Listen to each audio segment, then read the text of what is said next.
ओम शांति। आज हम एक बहन का अनुभव सुनेंगे। अनुभव बहुत ही प्यारा है, अंत तक जरूर सुनिएगा। तो चलिए हम उन्हीं के शब्दों में ये अनुभव सुनते हैं। ओम शांति दीदी। मैं बहुत भाग्यशाली हूँ। मुझे YouTube से कुसुम दीदी के द्वारा साइंटिफिक रीति से जोड़कर ज्ञान की समझाई गई वीडियोस देखने को सुनने को मिली और मैंने वहीं से दीदी का नंबर लिया और मैं कुसुम दीदी के व्हाट्सएप ग्रुप में जुड़ गई। कुसुम दीदी से जुड़ने के बाद मैंने उनके YouTube पर रखे हुए वीडियोस में योग के प्रयोग और सबकॉन्शियस माइंड के 10 नियम साइंटिफिक रीति से समझे, हेल्थ एंड माइंड के सभी टॉपिक सुने और पॉजिटिव संकल्पों का महत्व और कैसे उनका अपने जीवन में उपयोग किया जाए ये भी समझा। नकारात्मक संकल्प नहीं चलाने हैं, सिर्फ पॉजिटिव ही सोचना है। जो हमें चाहिए उसकी लिस्ट बनाकर दिन भर भी वही सोचना है।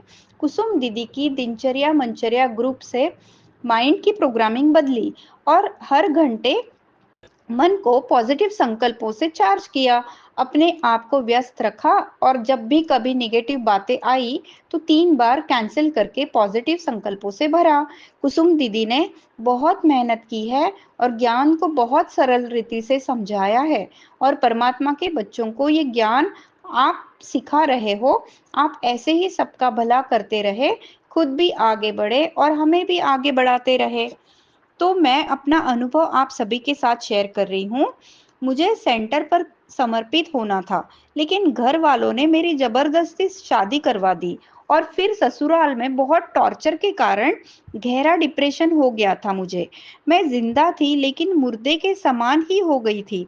हमेशा मन रोता ही रहता था।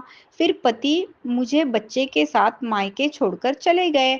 मायके मायके में सभी मुझे बहुत खुश करने की कोशिश करते, लेकिन मेरे अंदर खुशी की कोई फीलिंग आती ही नहीं थी। न हंसने का मन होता था। दीदी के ग्रुप से तो जुड़ी थी, लेकिन ज्ञान सुनने का तो क्या, ज्ञान देखने का भी मन नहीं होता था। 3-4 महीने ऐसे ही घर में पड़ी रही। मैं धन सेवा के ग्रुप से भी जुड़ी थी। अचानक एक दिन मेरा मन हुआ धन सेवा का ग्रुप देखूं, उसमें क्या होता है। फिर उसमें सभी अपने अपने हिसाब से, कोई 50 रुपए, कोई 100 रुपए, कोई 1000 ऐसे बेचते थे। तो मैंने भी 50 रुपए ऐसे ही धन सेवा की और भूल गई। फिर कुछ दिन बाद संकल्प आया कि मैं स्वमान लिखूं। तो मैं मास्टर सर्वशक्तिवान हूँ ऐसे 11 बार लिखा। फिर एक बार और धन सेवा की। फिर संकल्प आया क्यों ना मैं सुबह में स्वमान लिखूं। फिर मैंने नियम बनाकर सुबह में स्वमान लिखना शुरू किया।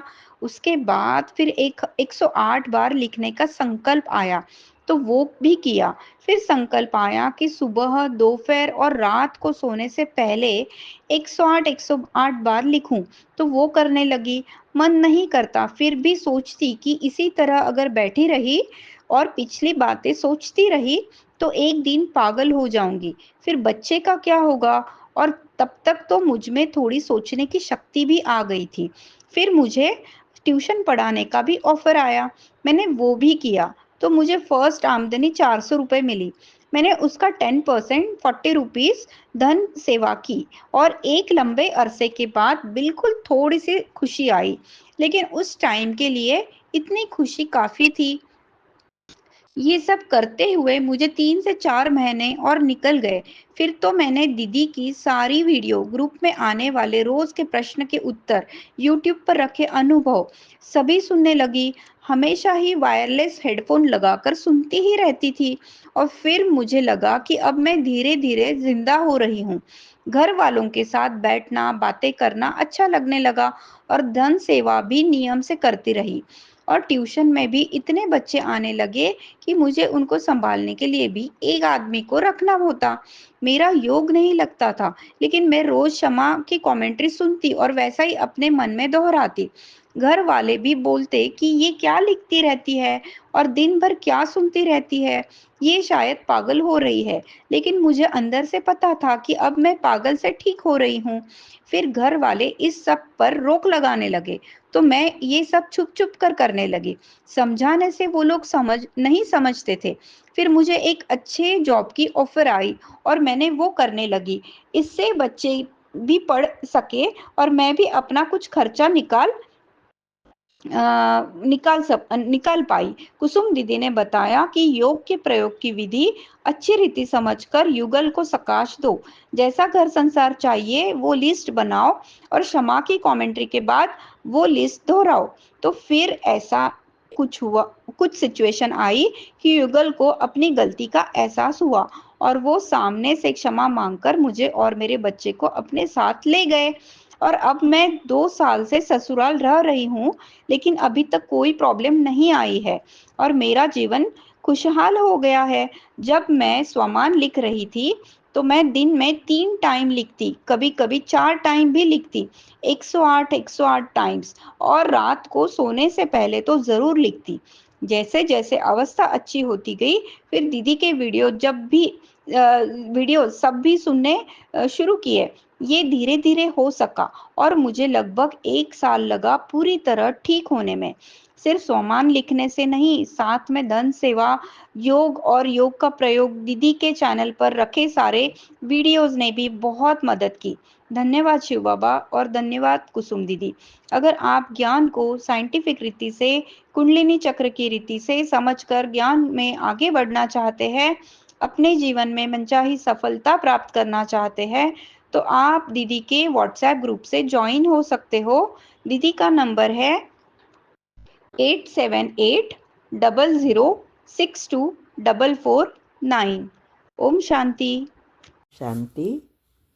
मैंने बताया है कि हमारे जो 3 शरीर है उसको साफ करने के लिए दुआ बहुत ज़रूरी है और दुआ अनेक रीति से हम प्राप्त कर सकते हैं, लेकिन कई चीज़ें बहुत इजी है। जैसे आजकल लोग वीडियो तब देखते हैं जब कितने लाइक है, कितना शेयर किया है, कमेंट कितनी रखी है, कितने सब्सक्राइबर है, व्यूज़ कितने हैं, ये सब देखकर वीडियो देखते हैं। तो यहाँ भी हमें अगर दुआ कमाना है तो हर एक वीडियो में लाइक, शेयर, कमेंट और सब्सक्राइब करना है। इससे कई आत्माएं इसको देखेंगे तो उसमें भगवान की बातों को समझने के लिए मन होगा और फिर इसमें से कई आत्माएं बाबा के जो छुपे हुए रत्न हैं, माना भगवान के बच्चे जो है वो निकल आएंगे। और कईयों को, बाहर वालों को भी अगर इससे फ़ायदा होगा तो इस सब से दुआ मिलेगी जिसने ये 4 चीज़ें की है। इसीलिए ये घर बैठे दुआ कमाओ। लोग घर बैठे पैसा कमा रहे हैं, आप दुआ कमाओ तो हम भगवान के बच्चे नंबर 1 में जल्दी जल्दी आ सकेंगे। ठीक है। ओम शांति।